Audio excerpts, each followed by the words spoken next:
C'est quoi la civilisation? Hmm. Moi, je pense qu'au départ, les humains se sont rassemblés pour pas mourir. Euh, Bon, pas seulement pour des questions de survie, mais aussi pour vivre, parce qu'en fait, être ensemble, c'est chouette. Et on peut rire, on peut jouer, et puis nous, les mammifères, surtout ceux qui naissent très incomplets comme nous, les humains, on doit beaucoup apprendre pour survivre, et cet apprentissage passe, bah, chez tous les mammifères, en fait, par le jeu.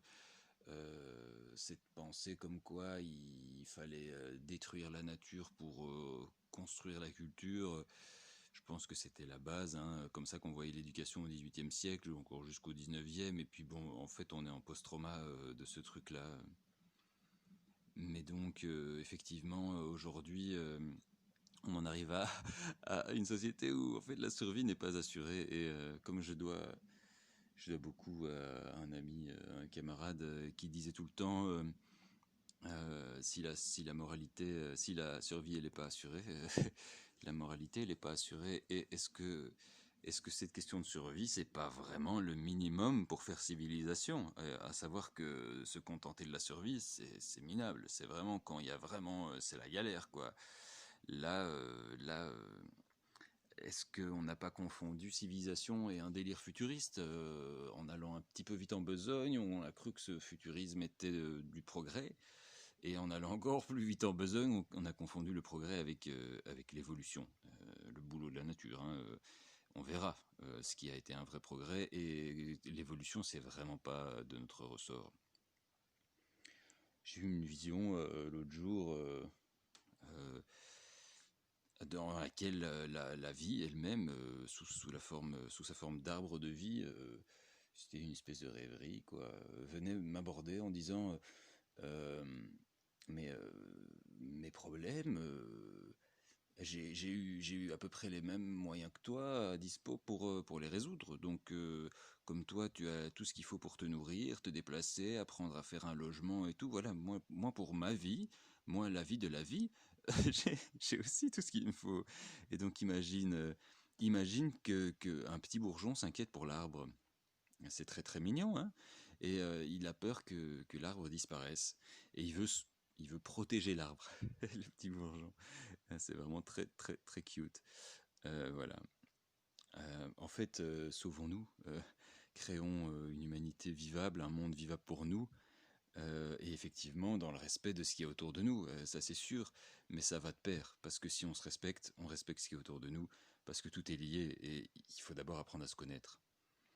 Qu'est-ce qui fait civilisation? Qu'est-ce qui fait que c'est possible? Qu'est-ce qui fait que c'est chouette et désirable aussi? Pas juste possible.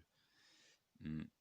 Et pas juste pour nous, mais aussi, et aussi pour la branche sur laquelle on est assis, hein. En fait, si on se connaît, en fait, on respecte la branche sur laquelle on s'assied. Enfonceur de porte ouverte, je suis. En tout cas, je vous souhaite une très bonne soirée. Je vais vous terminer par vous présenter le petit pot ici.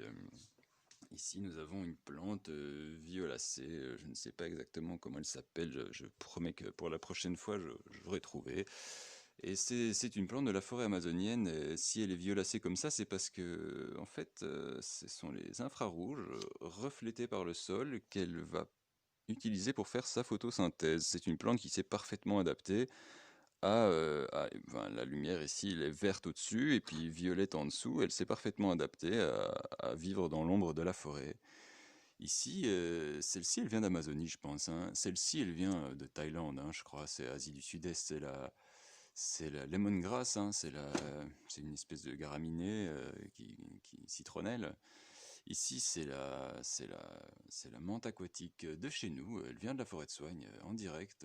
Je l'ai bouturée, pouf, elle a pris dans le pot. Ici, j'ai mis de la cressonnette. Enfin, je savais pas trop, j'ai mis des petites graines. Ici, il y a de l'ail.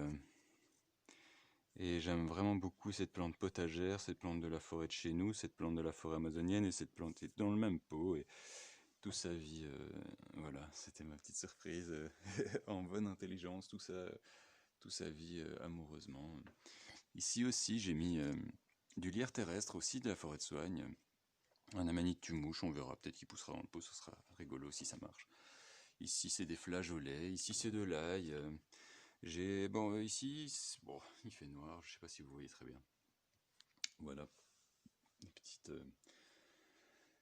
expériences de cette année. Ce pot-là, ce pot-là, il a vraiment bien pris. Là, l'expérience dans le pot rose a été un petit peu moins concluante, comme on voit. Il y a quand même des choses qui ont tenu le coup, hein. On verra. Certaines choses poussent, des petites pousses ici. Il y a beaucoup de choses, on verra.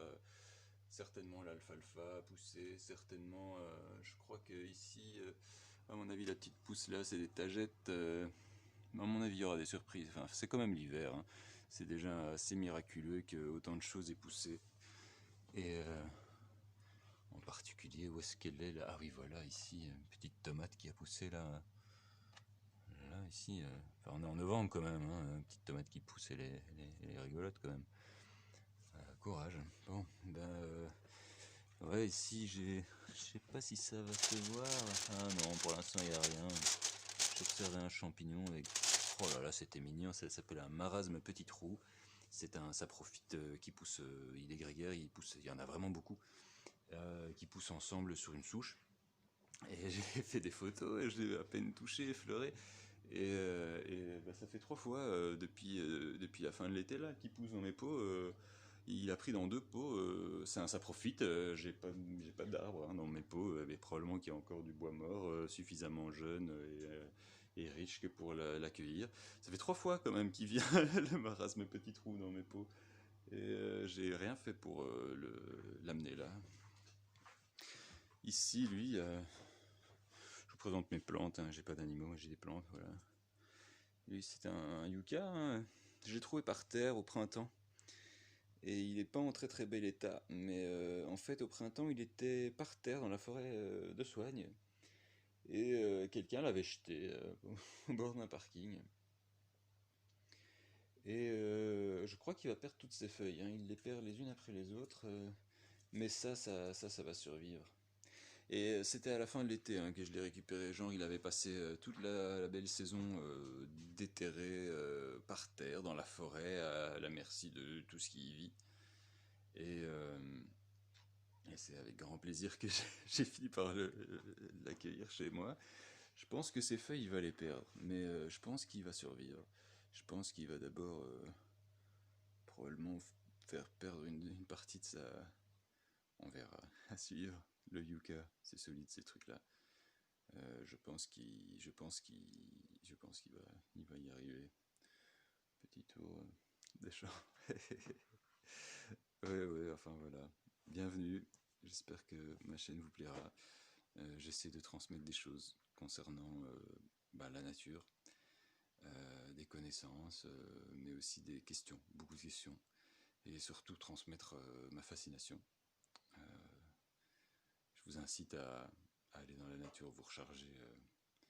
C'est au moins aussi important que de se renseigner sur l'actualité, si pas plus, parce que finalement le sort du monde, vous n'allez pas pouvoir y changer grand-chose. Être au courant, c'est pas mal, mais rester en bonne santé mentale, c'est nécessaire. Et donc, plus de forêt que d'informations, ça c'est sûr. Plus de forêt que de journal parlé. Allez, bonne soirée. Ou